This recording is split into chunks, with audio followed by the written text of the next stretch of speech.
Today we got a special guest dropping in. What's up? Drip and drift. Special guest that just dropped in. We got Dustin Motors here. Yeah, I didn't mess up anything too bad. No, it was pretty good. It's pretty good. Well, welcome to the show, man. Thanks, man. Thanks for having me. Well, start it off. We're just going to rapid fire some questions at you, if that's cool. Absolutely. Where are you born and raised? So I was born McDale Air Force Base, so that's Tampa area. Okay. And I kind of moved around a lot because of my mom changing jobs and stuff. So mainly Florida, all over the Central Florida, but North Carolina for a couple of years. True. What was your first car? My first car was a GMC Jimmy, and I got it from my parents. So it was like a car they were going to sell as a trade-in, and I was like, how much they giving for it? At 16? You got that at 16? Oh, no, I got that at 15. Oh, true. Okay. So I was driving since I was 15, 16. Awesome. What'd you do after high school? High school, well, I got a Jeep inside of high school as well. I also got a Saturn Vue in high school. Nice. And then moved into a new place, got a BRZ. Okay. Well, they were new. Brand new. Nice. Brand new, had it shipped from PA. Blue Series. I was in timeshare making decent money. So I was like, yeah, let's ball out. I like cars. Let's go fast. And so I had the lifted Jeep, had the sports car. I was like, this is every man's dream right here. I know it was mine. So I wanted a sports car. I wanted an off-road vehicle so I could do everything. Yeah. And then got the opportunity through a phone call for a Lotus Evora. So got reached out saying, hey, this person wants a Blue Series. They have a Lotus Evora in the inventory. Would you be willing to do a trade of some sort? And I was like, yeah, where is it? Michigan. Drove up the next day. Nice. Drove up, little sleep deprivation. Yeah. Made the deal all while tired. And then drove back down to DC in the same day with the Lotus Evora during the snow flurry, or the what was it called? In DC, Winter Vortex. The first Winter Vortex. What year was this? I don't remember. Oh, okay. But like there was a Winter Vortex. I know that. Okay. So it was a In 20. DC, what was it? A 2013 or 2014 Blue Series, like the first year that came out. Nice. And then I got a 2010 Lotus Evora. It was the one in the Detroit Auto Show.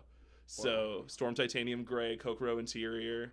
I don't know too much about Lotuses, but Oh, it's a flex. it was such a cool car. Yeah. It Anytime I see them driving, I'm like, the Lotus Evora is technically a supercar, and Okay. like when I was younger, I was like, yeah, I got a supercar. I'm super cool. Yeah. Aren't other cars based on like Lotus chassis, or Lotus chassis are based on other cars? Well, so or- I mean, the first Tesla Roadster was a Lotus Evora. Okay. So it was the Lotus what it Evora, was. same car that I had, the one that Elon put up into space. Nice. So yeah. Interesting. All right. So were you in the Army? No. Okay. my I saw. father. Okay. Yeah, That's my what it. father. I saw the thing on the back window, and I was like, I may ask him about that. I don't know. If no military service here. All right, but your pops was. That's cool. Yeah, Wow. yeah. My whole family's basically military. My brother's in the military right now. Wow. My last name's Patton, so have that relativity and stuff. Nice. So, yeah. Awesome. All right. Well, what got you into cars, but specifically drifting? Because that's how we met, was through drifting at the racetrack together. And Yeah. he's been in a couple other videos of mine, question based, and even some drifting with you. I think one was with the Miata that you drifted with me. But yeah, so what got you into all of that? Basically, I had the Lotus Evora. It was ridiculous to keep driving back and forth to work with it. It was what I was commuting with because it was better gas mileage than the lifted Jeep on 35s. For sure. So that's miles per gallon, you know? Yeah. But, so I was like, I want to get a Miata, but in typical Dustin fashion, I can't just go buy a 1.6 Miata. I want to go buy a Turbo 94 that's like sitting down there at a tuner, somebody that used to import cars that was kind of bigger in the scene back then. Okay. They had one sitting around, and it was his personal get-around car, and I was like, yeah, that's the one. Did the whole deal, made everything happen, was driving it. I think I blew the motor in like 3 months of having it. And it just went fast. It was fast for me out. It was kind of a sleeper kind of thing. Yeah. Definitely didn't do anything illegal on the streets at all. No. Never once. Of course. So I ended up at OSW for the drag strip nights. Nice. And I heard a way better time happening in the back. Yeah. And I'm like, what's going on back there? Yeah. So literally from drag racing, heard the noise, was like, that sounds like way more fun time. Went over there, got a ride along with, I believe it was either Steven or Jones Drift in the 240. One of the black 240s. I don't remember who, but it was with Anubis drifting. Or not Anubis at the time, it was Slide United. Okay. So I got to ride along with them my first night out there. Then my second event happened to be Black Friday. And this is when Tyson Raw was running it. It was an insane party. I mean, we were doing what was it? Top 24 ounce. I got like second place. Kevin Phillips ended up having a belt at one point from the thing. It went downtown. There was a huge bonfire. I mean, it was just an absolute party, and that's where I wanted to be. That sounded like tons of fun. Yeah. And I was like, well, I got a Miata. I got this. This one's getting built. Right now I have like 3 Miatas. I started flipping Miatas, and I'm like, well, I mean, I see Miatas out here. What's the difference between Ben and Taylor Ray and me? Well, you know, V8s, but yeah, well, not right. at that time. So true. Time. So I was like, well, let me get this 1.6 car out there. Yeah. Let me show that it can be anything that can do this. And I went to an OSW 12-hour event.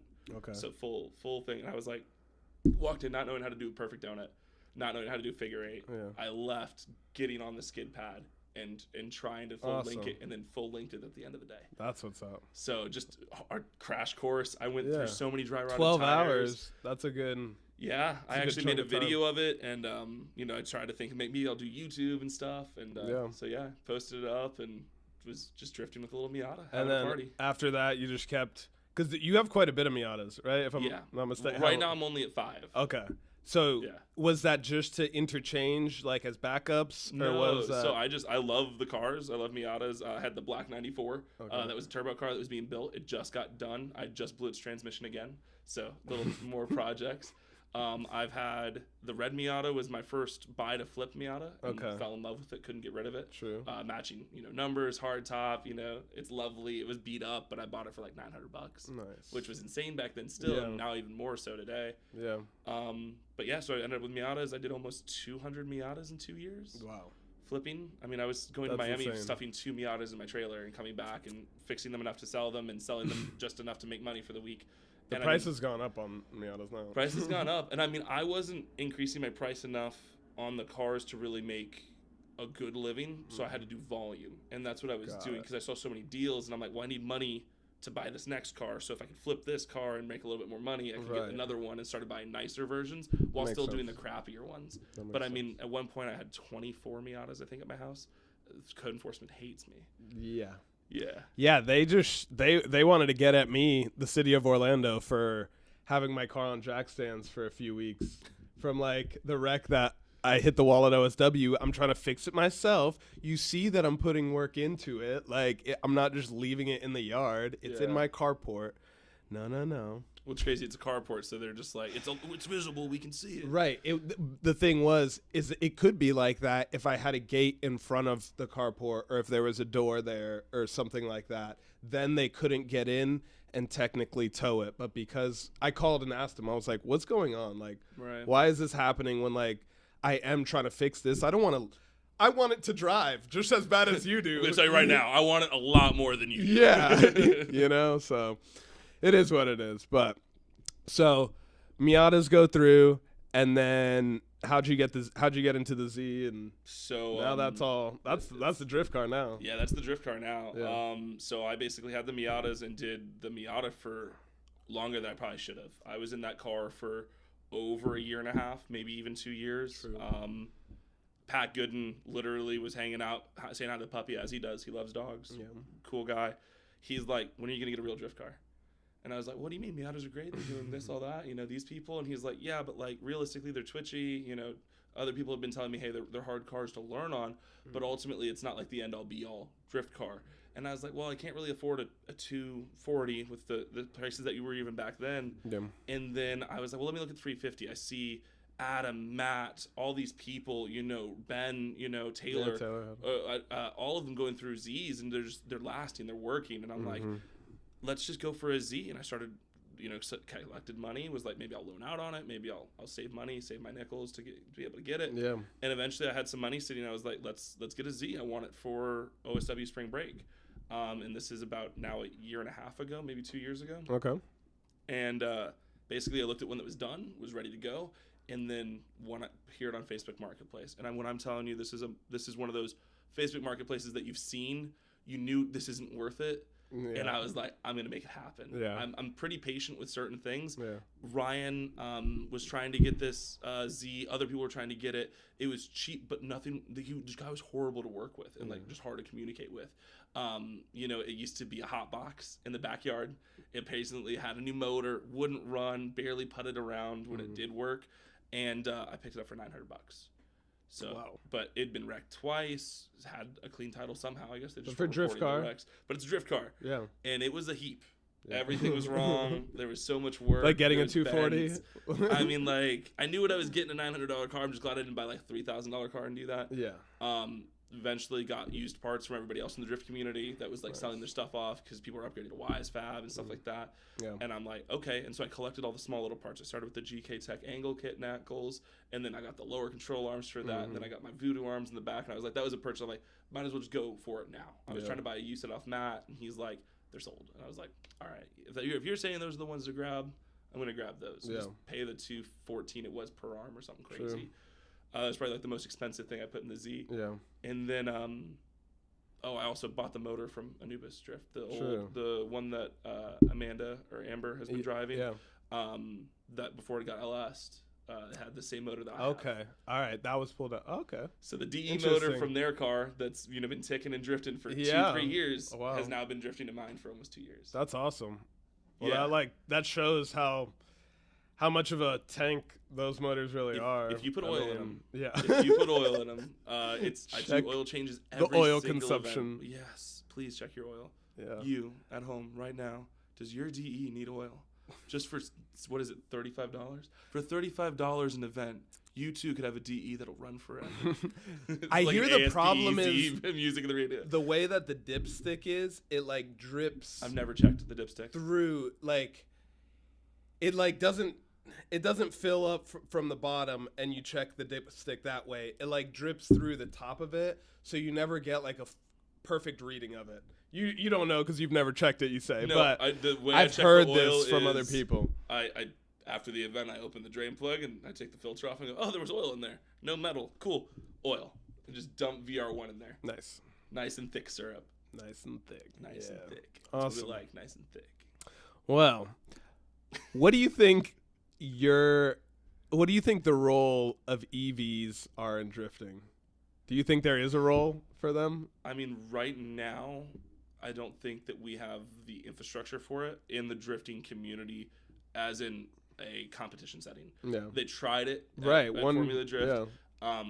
Those fires are just a different thing, and it sucks because it's like, oh, EVs light on fire.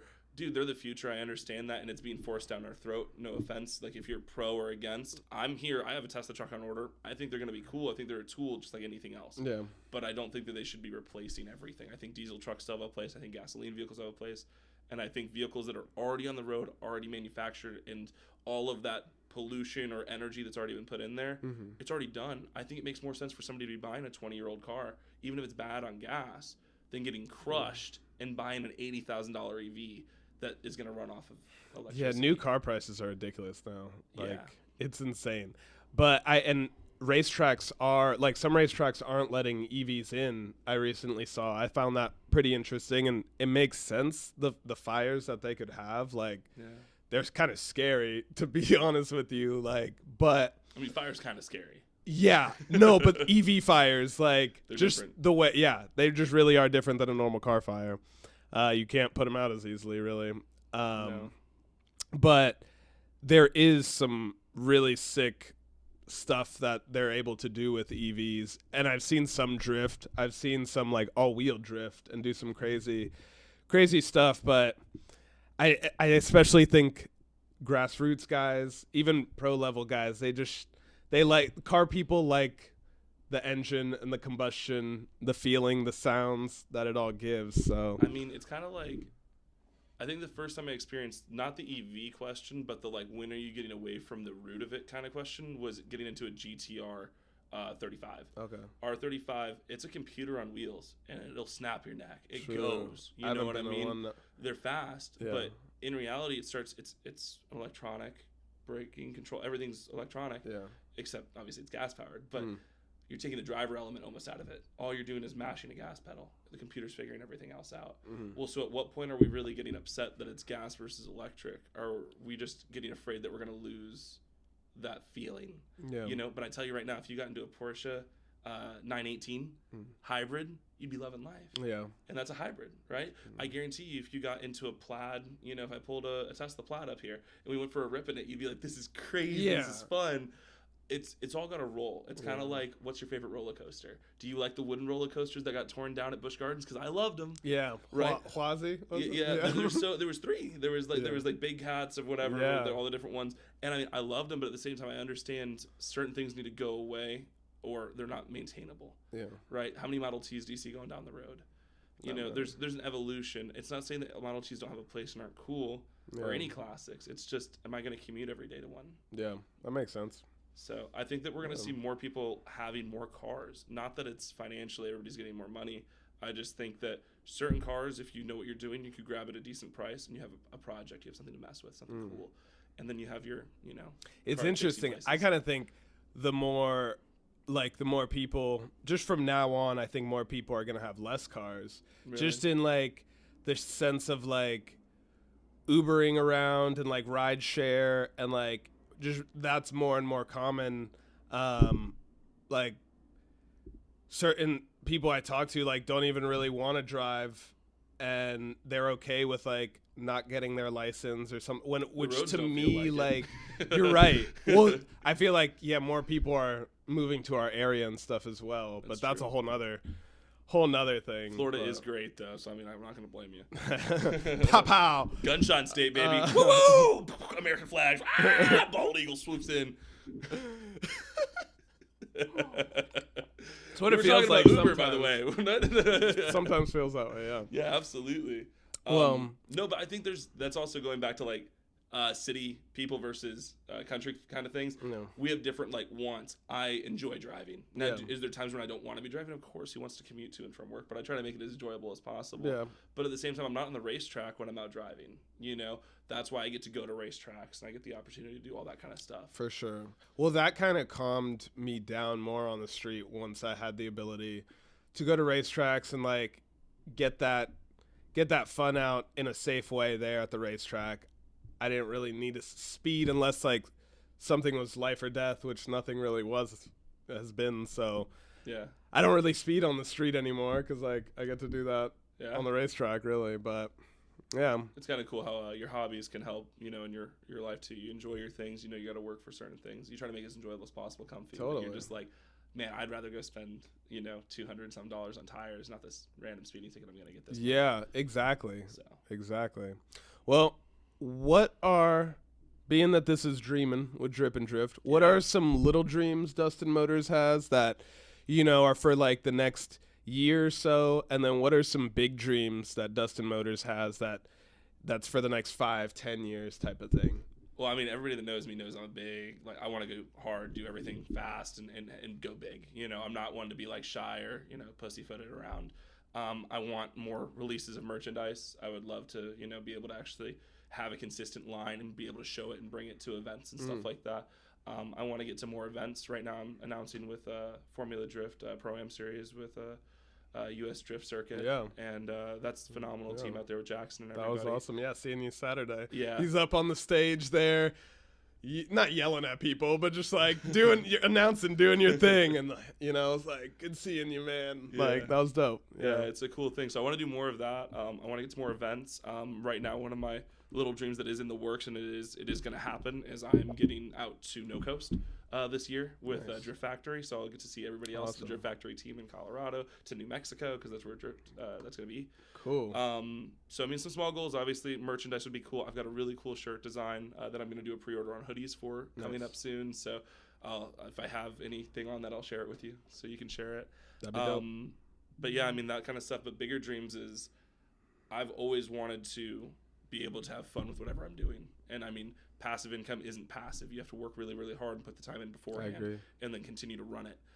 So instead of me moving into a bigger house now and getting the house that I want that allows me to have a shop and all these kind of things, I'll keep working in the sun. I'll keep putting the canopy up. I'll keep doing those things. I'm going to try to buy property near Tail of the Dragon. Okay. I want to own a Airbnb of sorts out there, or maybe like a cabin rental thing, but I want to make it motorist friendly. So not as extreme as the Drift Mansion in any sense. I've gotten to learn a lot from seeing them do that, but I mean, it's also what's going to make a regular family fill that up in the non-season for cars, and then what's going to be there for the car families. And, personally, I'm okay if I sleep on a bunk bed. I have with Drift HQ before. There was like a big room that was a game room, but it had 6 bunk beds. Yeah. And then it like had a big sofa couch in there, and then it had like different rooms, different stuff. And there was like 3 private rooms, but then there was like 1 mega room where it was like, okay, you're here, you're not maybe even paying for it, maybe you're just pitched in a little bit, but you're able to still get out to the location, have somewhere to lay your head down at night, and still work on your car and go out. And I think that's a huge goal of mine. That's pretty awesome, because you're not like having to create your own layout or anything like that. You're kind of, in a lack of a better word, piggybacking off of the fact that Tail of the Dragon is there and people want to go to that destination. Right. Well, I mean, you want to buy the worst house on the best street. Right. Yeah. Right. So I've heard that many location's times. never going to change. Yeah. So if you're next to a big old highway, you're next to a big old highway. Yeah. The highway's just going to get bigger, and it's always going to get louder. Yeah. I'd much rather have a little slice of heaven out there. Maybe not a lot of land on it, but it's not where I'm going to be living. But it'd be an amazing place to say once a year, hey, guys, I'm going out there. Who wants to come? Yeah, let's go. Miatas at the Gap. I'd love to be able to be like, hey, I'm hosting. Come over here. We'll do a Friday night at Dustin's. Yeah. This is something you could rent later out in the year. Come out. It's got everything you need as a car person. Garage is set up for stuff, flat surface to work on your car, an account set up with like Napa or O'Reilly's, whoever's in town. That way you have a way to call and say, hey, I'm with Dustin Motors.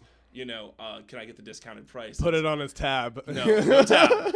No tab. We're not putting anything on my tab. Put it on Dustin's. Dustin's tab. But no, so I just want to set it up. And the thing is, I'm not at the point where I can be like Officer Dan and buy a track. Yeah. I'm not even at the point where I have my own rig. I mean, I don't have my whole setup even done yet, but I mean, I'm in a spot where a lot of people want to be one day. And I'm still trying to strive and do more. But the thing is, if I can do something that financially benefits me and the people around me can do more cool things, and I get to also provide a product that's inexpensive that has a huge benefit in my opinion. Because if I could find more Airbnbs like that, I could have 10 plus people come in and we all have a bed to sleep on. We're not putting air mattresses up. It's more inducing. It's easier. It's cheaper. It's pretty cool. So it'd be a cool thing. So Awesome, it's a big man. dream.